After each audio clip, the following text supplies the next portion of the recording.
أرحم الراحمين الذي أرسل حبيبه رحمة للعالمين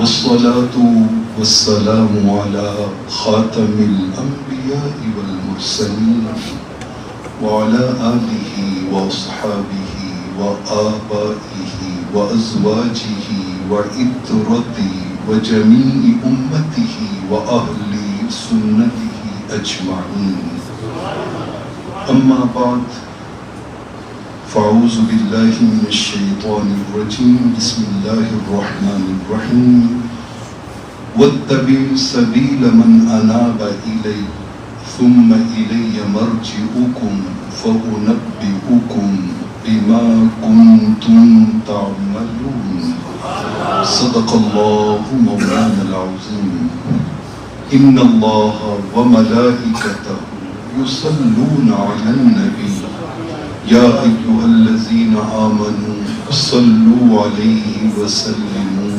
تسليما الصلاة والسلام عليك يا سيدي يا رسول الله وعلى آلك وأصحابك يا حبيب الله الصلاة والسلام عليك يا سيدي يا رحمة للعالمين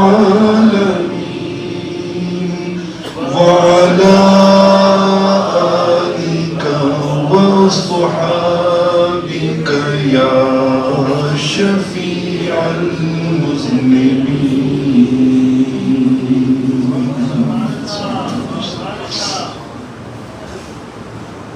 اللہ رب العالمین کا بے حد و حساب شکر ہے ذات اقدس کے لطف و کرم و فضل و احسان سے ہم اس کی بارگاہ رحمت میں حاضر ہیں. دعا ہے کہ رب کریم ہمیں ہمیشہ اس دنیا میں بھی اور اس دنیا میں بھی اپنے انعام یافتہ بندوں کا ساتھ عطا فرمائے.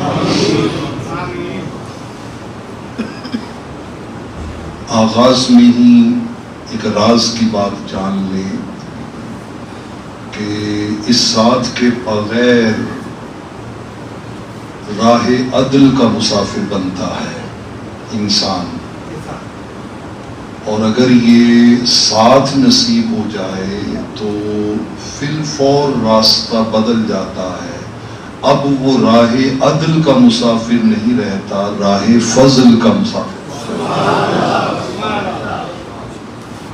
راہ عدل پتہ ہے کیا ہے؟ وَمَن يَقْتُلْ مُؤْمِنًا مُتَعَمِّدًا فَجَزَاؤُهُ جَهَنَّمُ خَالِدًا فِيهَا وَغَضِبَ اللَّهُ عَلَيْهِ وَلَعَنَهُ وَأَعَدَّ لَهُ عَذَابًا عَظِيمًا. 5 گھنٹے چاہیے اس ایک آیت کی تفسیر کے لیے کہ جو ایک قتل کرے اللہ اس پر کتنا ناراض ہوتا ہے، کیا کیا عذاب دیتا ہے، کیا کیا محرومیاں آتی ہیں. یہ سورہ النساء کی ایک آیت ایک قتل کرنے والے کے لیے راہ عدل کو بیان کر رہی ہے. اور دوسری طرف صحیح بخاری کی حدیث ہے فَوُجِدَ إِلَى هَٰذِهِ أَقْرَبَ مِنْ شِبْرٍ فَغُفِرَ لَهُ. 100 بندوں کو قتل کرنے والا انعام یافتہ بندوں کی بستی کے قریب تھا، رب نے 100 قتل معاف. یہ راہ فضل ہے. یہ کیا ہے؟ ہم تو اس پہ بھی جھگڑتے ہیں نا کہ اللہ شاہ رگ سے قریب ہے، پھر کسی اور کی کیا ضرورت ہے. اللہ ہر پکارنے والے کی پکار کو سنتا ہے، تو پھر اس وسیلے کی کیا ضرورت ہے. ڈائریکٹ اس سے تعلق کیوں نہیں جوڑتے؟ ہم اپنی مرضی سے اس راہ کے مسافر نہیں بنتے، بلکہ ہمیں تو 5 وقت کی نماز کی ہر رکعت میں اس نے یہ راستہ دکھایا ہے اہدنا الصراط المستقیم اور صراط الذین، اللہ نے عدل کا راستہ بتایا یا فضل کا؟ بولیے کہ انعام یافتہ بندوں کا راستہ مانو، انعام یافتہ بندوں کا راستہ مانو۔ کسی جلتے ہوئے دل کے پاس اپنا دل کر دے، کسی جلتے ہوئے دل کے پاس اپنا دل کر دے، یہ آگ لگتی نہیں ہے لگائی جاتی ہے۔ تو اللہ راہ فضل دکھاتا ہے کہ اس راہ سے آؤ گے تو پھر میرا ڈیل کرنے کا انداز بدل جائے گا، وہ بدل جائے گا۔ تو وہ بار بار قرآن میں کہتا ہے یا ایھا الذین آمنوا اتقوا اللہ وکونوا مع الصادقین واصبر نفسک مع الذین یدعون ربهم بالغداۃ والعشی یریدون وجہہ۔ وہ بار بار اس کی دلیل بات کرتا ہے۔ الاخلاء یومئذ بعضهم لبعض عدو الا المتقین یا لیتنی لم اتخذ فلانا خلیلا۔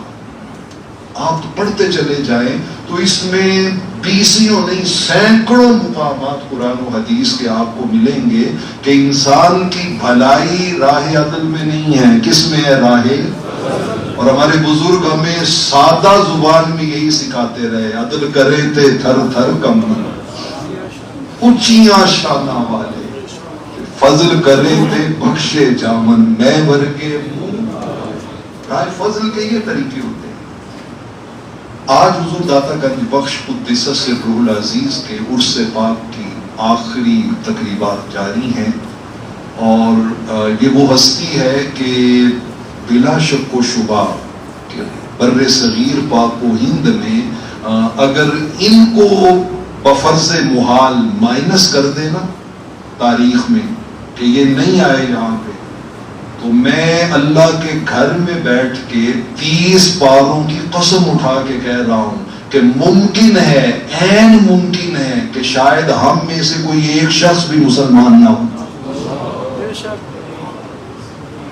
بہت بڑا کنٹریبیوشن ہے ان کا، بہت بڑا کنٹریبیوشن ہے ان کا۔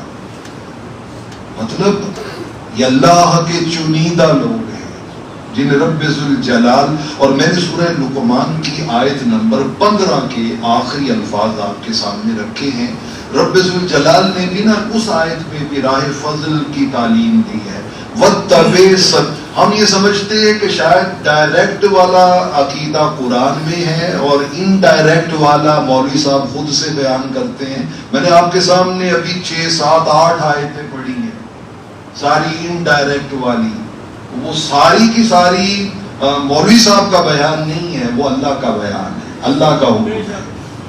سورہ لقمان کی نا یہ آیت بھی ذرا سنیے، رب ذوالجلال نے ارشاد فرمایا وَاتَّبِعْ سَبِيلَ مَنْ أَنَابَ إِلَيْهِ، فرمایا اس کے راستے کی پیروی کرو جو ہماری طرف لوٹنے والے ہیں، ان کے راستے پہ چلو، ان کے نقش قدم پہ چلو۔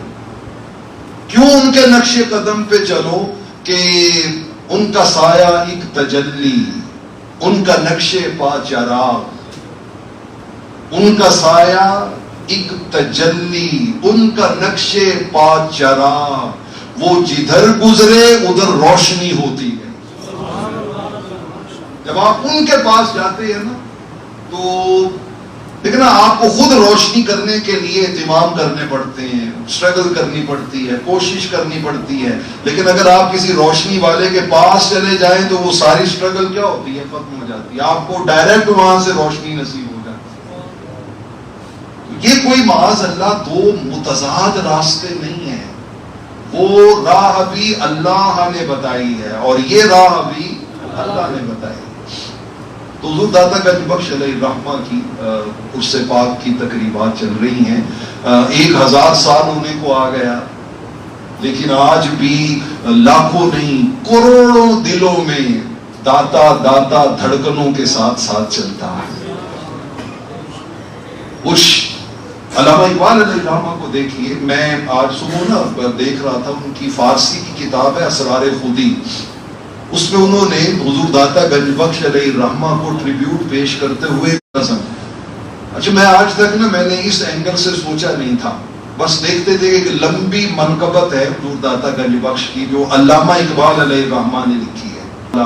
اتنا بڑا دانشور، اتنا بڑا انٹلیکچوئل، انہوں نے حضور داتا گنج بخش کی جو منقبت لکھی ہے نا، تو میں نے کہا چلے دلچسپی کے لیے میں کاؤنٹ کروں کہ اس کے اشعار کتنے ہیں. تو آپ حیران ہوں گے 5 10 15 20 نہیں، حضور داتا گنج بخش کی منقبت پر مشتمل نظم حضور علامہ اقبال علیہ الرحمہ نے 31 اشعار لکھے، 31 اشعار ہیں اس کے. ان میں سے 2-3 میں برکت کے لیے آپ کے سامنے رکھتا ہوں. سید حجویر، علامہ اقبال کہتے ہیں سید حجویر آپ کا محلہ تھا افغانستان میں، غزنی کا ایک محلہ، اس کا نام ہے حجویر. سید حجویر مخدوم امم، ان کا کہ قیامت تک آنے والے لوگوں کے لیے اللہ نے انہیں مخدوم ہونے کا درجہ عطا کیا ہے. سید حجویر مخدوم امم، مرقد او پیر سنجر راہ حرم. ان کا غور تو کرو کیسا در ہے کہ جس در سے 90 لاکھ مسلمانوں کو کلمہ پڑھانے والے خواجہ غریب نواز نے بھی فیض پایا. انہوں نے بھی یہاں سے فیض پایا، اور فیض پانے کے بعد کہا تھا گنج بخشے فیض عالم مظہر نور خدا، ناقصارا پیر کامل اور کاملارا رہنما. علماء کہتے ہیں مرکد او پیر سنجر راہ حرم. اور آگے بس ایک میں شعر اور ان کا سناتا ہوں. خاک پنجاب از دم او زندہ گشت، ان کا پورے پنجاب کی جو دھرتی کفر کی موت سے نکل کر ایمان کی حیات سے فیض یاب ہوئی ہے، تو یہ زندگی اس دھرتی پنجاب کی اس کو کسی اور نے نہیں بخشی، سید حجویر داتا گنج بخش. اور پھر اپنا پرسنل ایکسپیریمنٹ بیان کرتے ہیں، کہتے ہیں خاک پنجاب از دم او زندہ گشت، صبح ماں از مہر او تابندہ گشت. یہ جو ہر جگہ اقبال اقبال کی بات ہوتی ہے، اس کے پیچھے بھی کوئی اقبال سے پوچھے کہ راز کیا ہے، تو میں کہوں گا مجھے داتا گنج بخش کا فیض نصیب ہوا. اے نہیں فرید پکار پہ گئی، نہیں فرید پکار پہ گئی، یار یار دا نام چتار دا، یار یار دا نام چتار دائے. شاید آپ کو سمجھ نہ لگی ہو، لیکن یہ سمجھ تو لگے گی نا. فذکرونی فذکرونی اے نہیں فرید پکار پہ گئی، یار یار دا نام چتار دائے. جنوں یاد کریے وہ بھی یاد کرتا، جنوں یاد کریے وہ بھی یاد کرتا. اے ہو سچا قول پروردگار. یہ رب کا فیصلہ ہے کہ تم میرا ذکر کرو، میں تمہارے ڈنکے بجاؤں گا، میں تمہارے تذکرے عام کروں گا.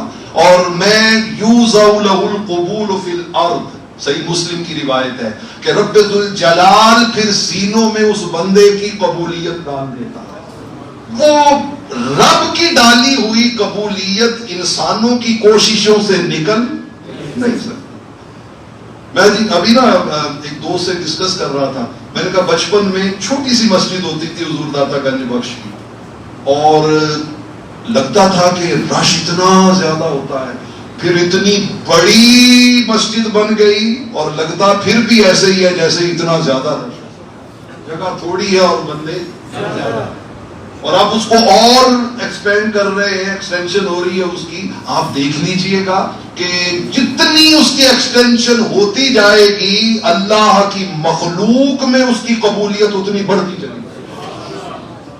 اللہ دلوں میں ڈالتا ہے، اللہ دلوں میں ڈالتا ہے خود بخود. وہاں پہ چونکہ جہاں رحمتوں کا نزول ہوتا ہے وہاں دلوں کو تسکین ملتی ہے. فیض عالم کے سبز گنبد پر، ساغر صدیقی جیسے لوگوں نے کہا، فیض عالم کے سبز گنبد پر رحمتوں کا نزول ہوتا ہے. ان ان کا میں بھی جب یہاں سے گزرتا ہوں نا تو باقی ہر جگہ پہ دل کو تکلیف ہو رہی ہوتی ہے، لیکن جب نظر فیض عالم کے گنبد پہ پڑتی ہے دل کی ساری ٹینشنیں دور ہو جاتی ہیں، دل کو سکون مل جاتا ہے۔ تو وہ حضور داتا گنج بخش رحمت اللہ تعالی علیہ۔ اچھا، میں آپ کے سامنے آج ایک بڑی منفرد روایت ابتدا میں رکھنا چاہتا ہوں کہ یہ جو لوگ ہوتے ہیں نا، ان کو رب ذوالجلال، جن کو الا ان اولیاء اللہ لا خوف علیہم ولا هم يحزنون الذین آمنوا وكانوا يتقون لهم البشرى فی الحیاۃ الدنیا وفی الآخرہ، اور چلتے چلتے ذالک هو الفوز العظیم، یہ جو لوگ ہوتے ہیں نا اللہ کے انعام یافتہ، ان کا تذکرہ کرتے ہوئے رحمت کونین صلی اللہ علیہ وسلم کی ایک حدیث پاک سنیے۔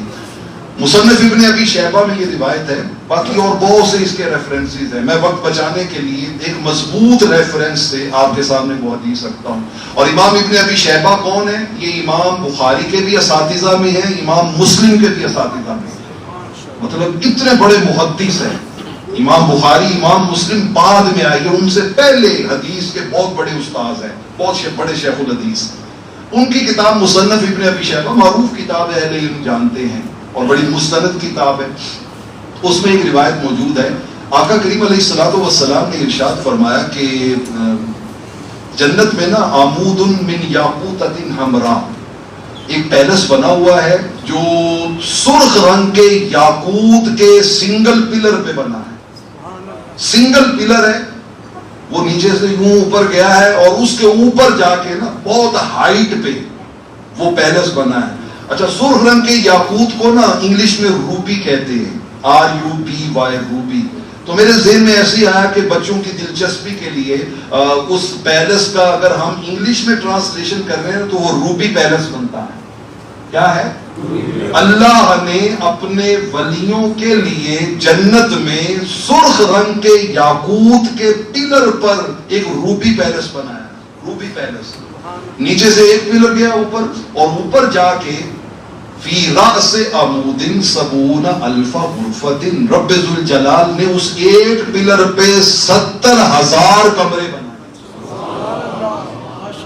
اب آپ ذرا امیجن کریں کہ وہ کیسی بلڈنگ ہوگی، وہ کیسا پیلس ہوگا۔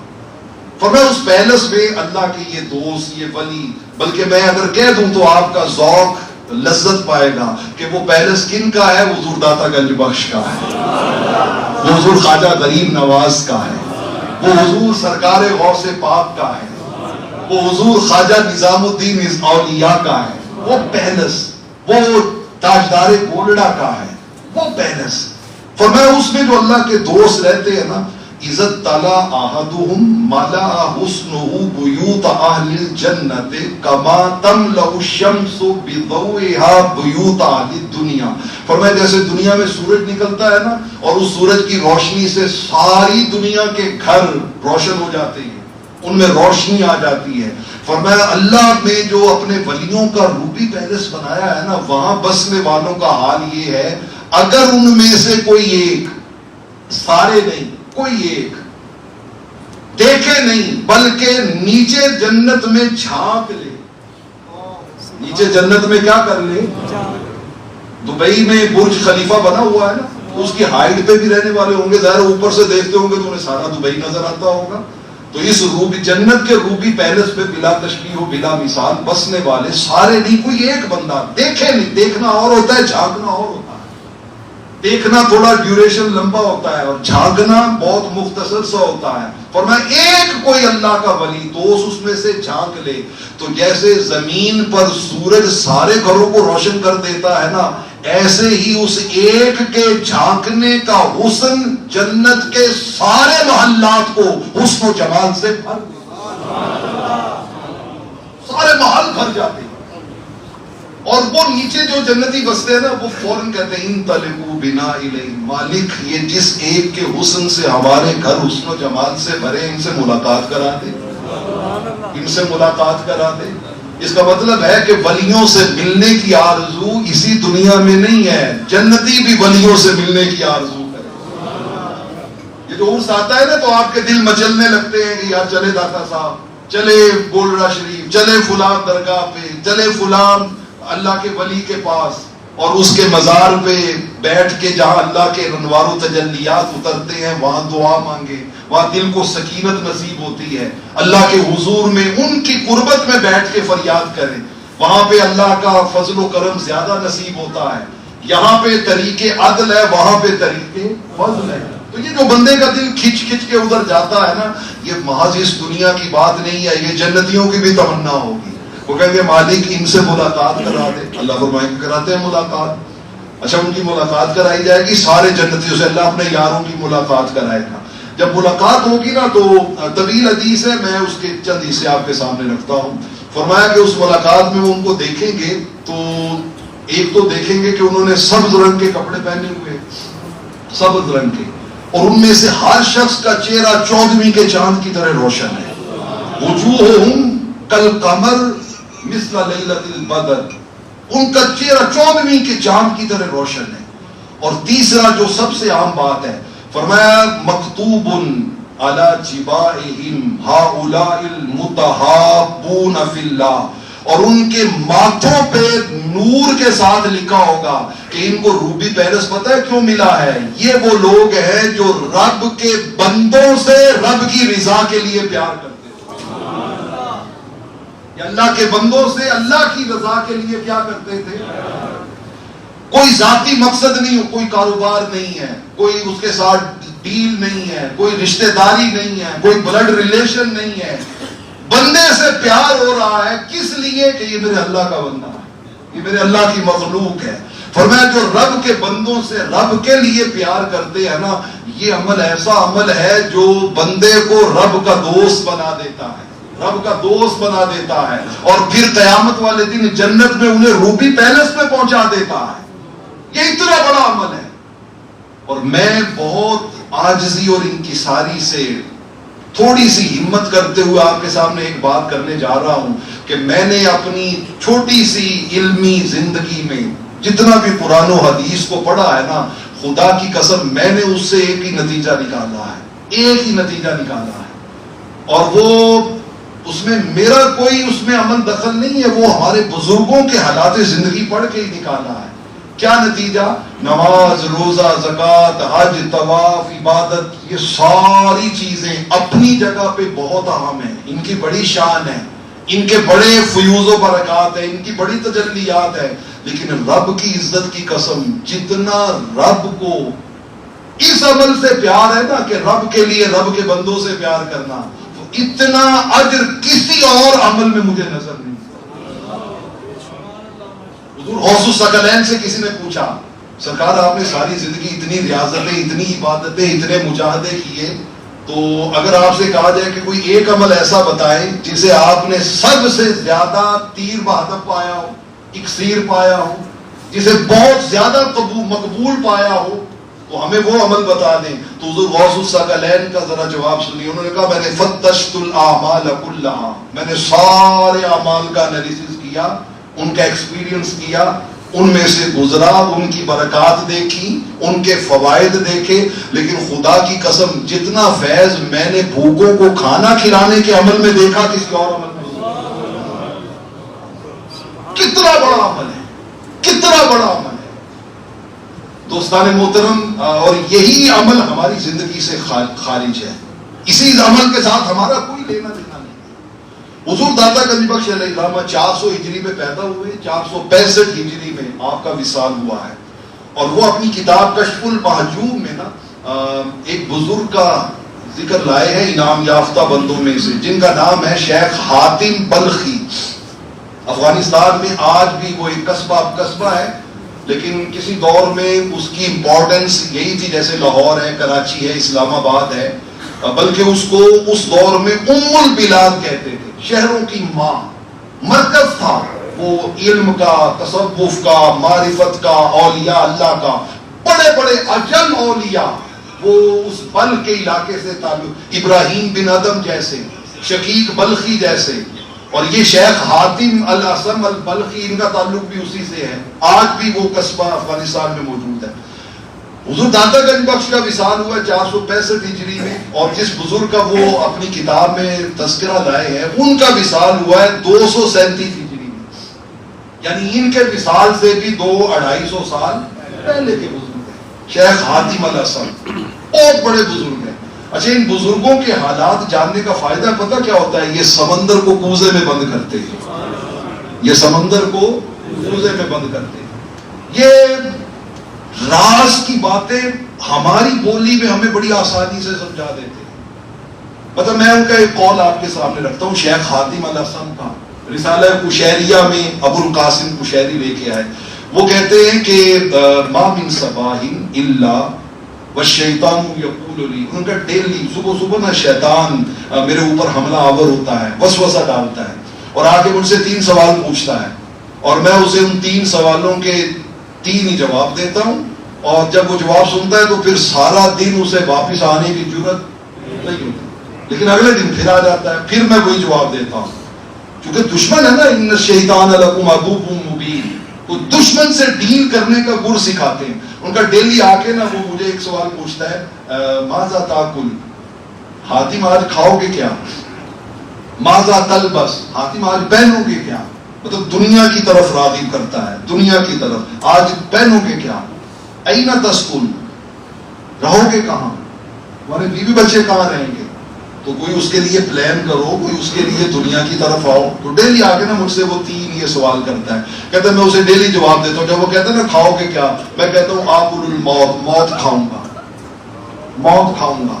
وہ کہتا ہے پہنو گے کیا، میں کہتا ہوں البس الکفن، کفن پہنوں گا۔ وہ پوچھتا ہے رہو گے کیا، میں کہتا ہوں اسکن القبر، قبر اشرام، کھاؤں گا موت، پہنوں گا کفن اور رہوں گا قبر میں۔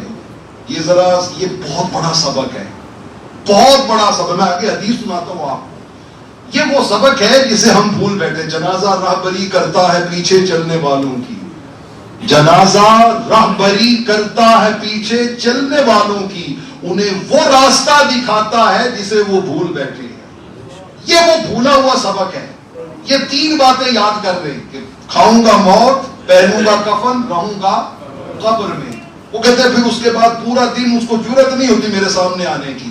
اب آپ کہیں گے کہ یہ کیا بات ہوئی، تو آئیے رحمت کونین کی بارگاہ میں چلتے ہیں۔ کسی نے پوچھ لیا یا رسول اللہ صلی اللہ علیہ وسلم، اس کائنات انسانی میں نمبر 1 سیانہ کون ہے؟ فرمایا جو کثرت سے موت کو یاد رکھے، جو کثرت سے، اور ان 3 باتوں میں موت کا تذکرہ ہے۔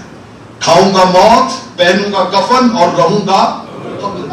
یہ سبق جس کو یاد ہو گیا نا، اللہ کی عزت کی قسم، پھر اس کے لیے لذت گناہ میں نہیں رہتی، لذت نیکی میں آ جاتی ہے۔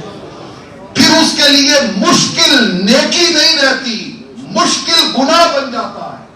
پھر نماز نہ پڑھنا پہاڑ لگتا ہے، نماز پڑھنے سے انسان کی جان روئی کی طرح ہلکی پھلکی ہو جاتی ہے۔ پھر اس کے سر میں درد نماز پڑھنے سے نہیں ہوتا، صبح جاگنے سے نہیں ہوتا، بلکہ نماز چھوڑنے پر سارا دن وہ، بلکہ آپ صحابہ کے احوال پڑھ کے دیکھ لیں، اگر کوئی صحابی مسجد میں آ کے نماز نہ پڑھتا تو باقی صحابی اس کے پاس جا کے پوچھتے خیر تھی آج مسجد میں نہیں آئے؟ وہ کہتا کہ بس نیند میں رات لیٹ سویا تھا، جاگ ہی نہیں آئی۔ تو صحابہ کرام کسی بیٹے، بھائی، بہن، باپ کے مرنے پہ ویسی تعزیت نہیں کرتے تھے جیسے نماز کے قضا ہونے پہ تعزیت۔ یہ وہ سبق ہے جو انعام یافتہ بندوں کے ساتھ رہنے سے نصیب ہوتا ہے، انعام یافتہ بندوں کے ساتھ رہنے سے نصیب ہوتا ہے۔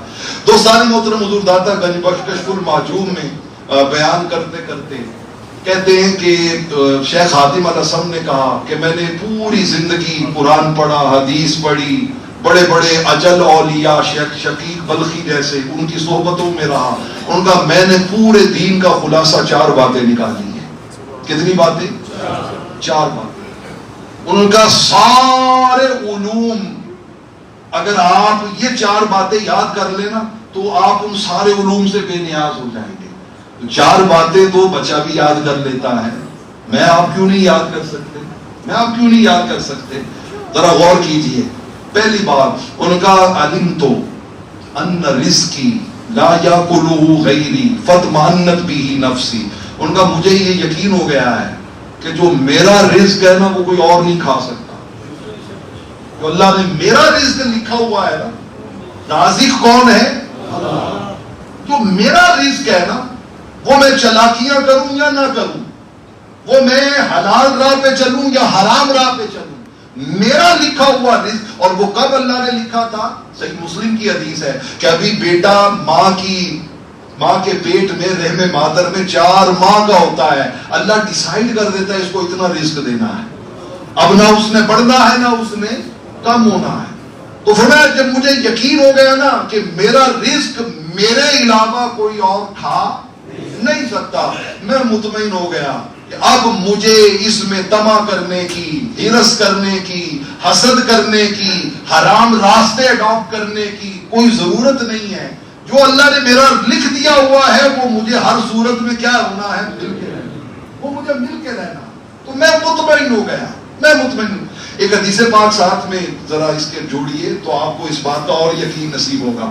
میرے کریم آقا علیہ الصلوۃ والسلام نے فرمایا اتنی ایکوریسی سے تمہیں موت بھی نہیں ڈھونڈتی جتنی ایکوریسی سے تمہارا رزق تمہیں ڈھونڈتا. فرمایا تم بلکہ حدیث کے لفظ سنیے. امام ابو نعیم ہلیۃ الاولیاء میں یہ لفظ لائے ہیں. آقا علیہ الصلوۃ والسلام نے فرمایا لو ان ابن آدم ہرب من رزقہ، اگر کوئی ابن آدم انسان اپنے رزق کے منہ پھیر کے بھاگ پڑے نا کہ مجھے نہیں چاہیے، بھاگ پڑے، تو فرمایا وہ آگے آگے بھاگتا ہے، رزق اس کا پیچھے پیچھے بھاگتا ہے. یہ ایسے ہی ہے جیسے کوئی موت سے منہ پھیر کے بھاگنے کی کوشش کرے تو موت اس کا پیچھا کرتی ہے اور بالآخر موت اسے اپنے شکنجے میں لے لیتی ہے. فرمایا اس سے بڑھ کر رزق اس کا پیچھا کرتا ہے اور اس کی تجوڑی، اس کی جیب اس کے پیٹ میں پہنچ کے رہتا ہے. جس دن سے ان کا مجھے یہ پتا چل گیا تو میری زندگی سے ہرس، طمع، لالچ، حسد، حرام حلال کے فرق کو بھول، یہ ساری چیزیں ختم ہو گئی اور میں مطمئن ہو کے اللہ کی بندگی میں مصروف ہو گیا کہ میرا رزق کہیں اور جانے والا نہیں، کہیں اور جانے والا نہیں.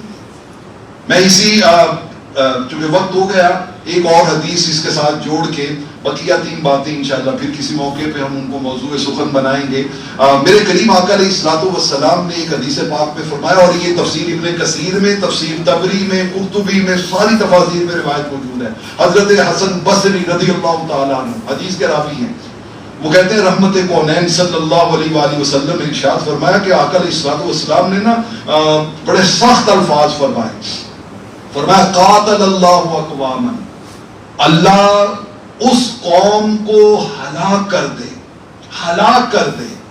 کون سی قوم؟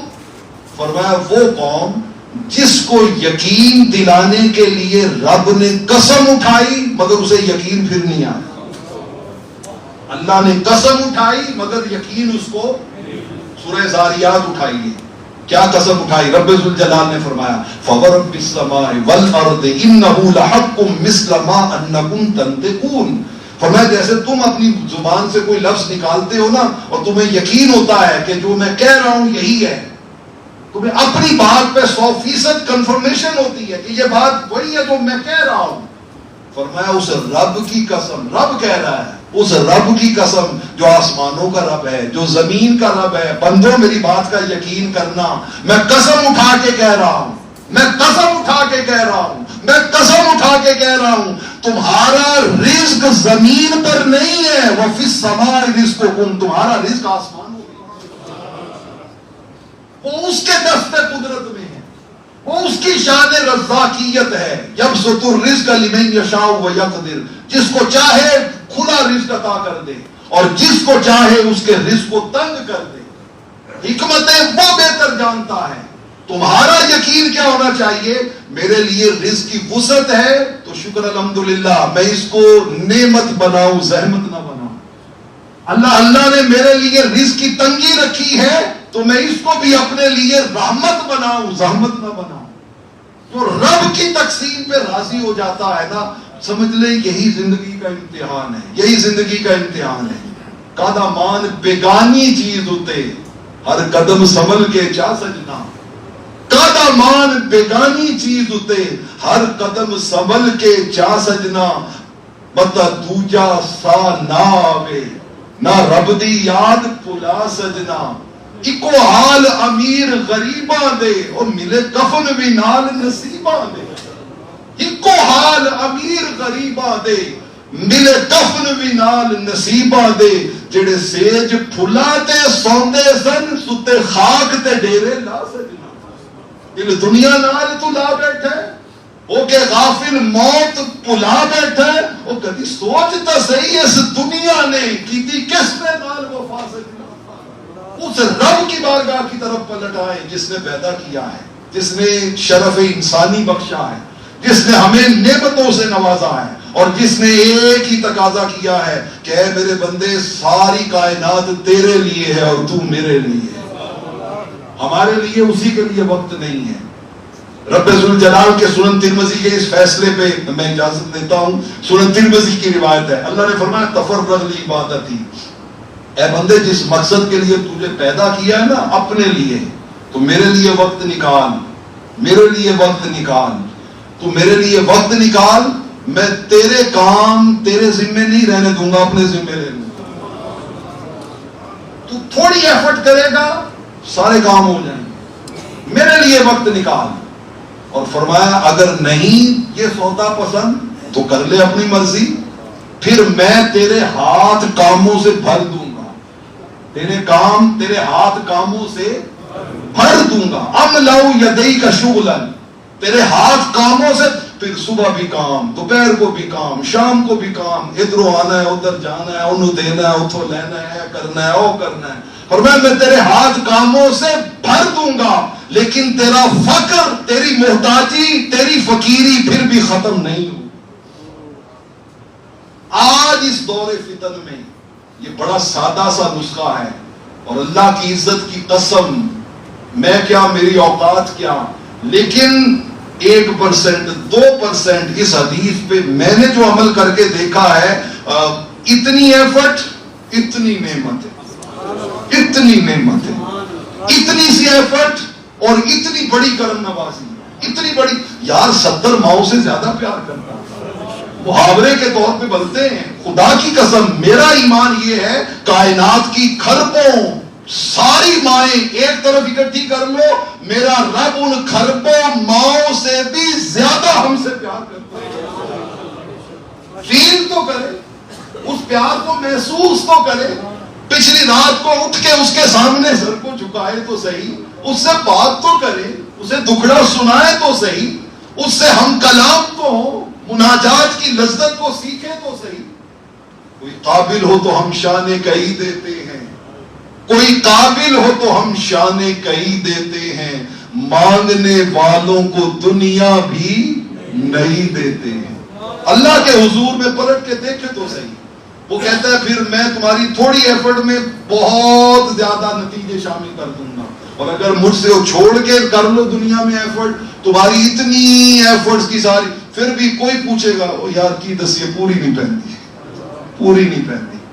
اللہ کی عزت کی قسم جب سے یہ سبق جان لیا ہے نا, پوری کیا مطلب اتنی نعمتیں اتنی نعمتیں اتنی نعمتیں کہ ہمیشہ شرمندگی رہتی ہے کہ مالک جھولی بہت چھوٹی سی تھی, تو نے اتنی نعمتیں عطا کر دی, اتنی نعمتیں عطا کر دی.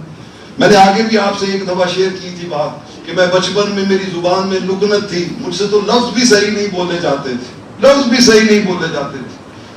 دوستان محترم آئیے حضور داتا گنج بخش علیہ رحمہ کی بتائے ہوئے راستوں میں کہ یہ یقین کر لیں کہ ساڈا رزق کسی اور پاس سے نہیں جانا, اس بات پہ یقین کر لیں اور کہیں کہ مالک اب یہ رزق اسی راستے سے آئے گا جو راستہ تجھے پسند ہے, انشاءاللہ جھولیاں رحمتوں سے بھر دی جائیں گی. اللہ نے اس کی توفیق بخشے. واہ.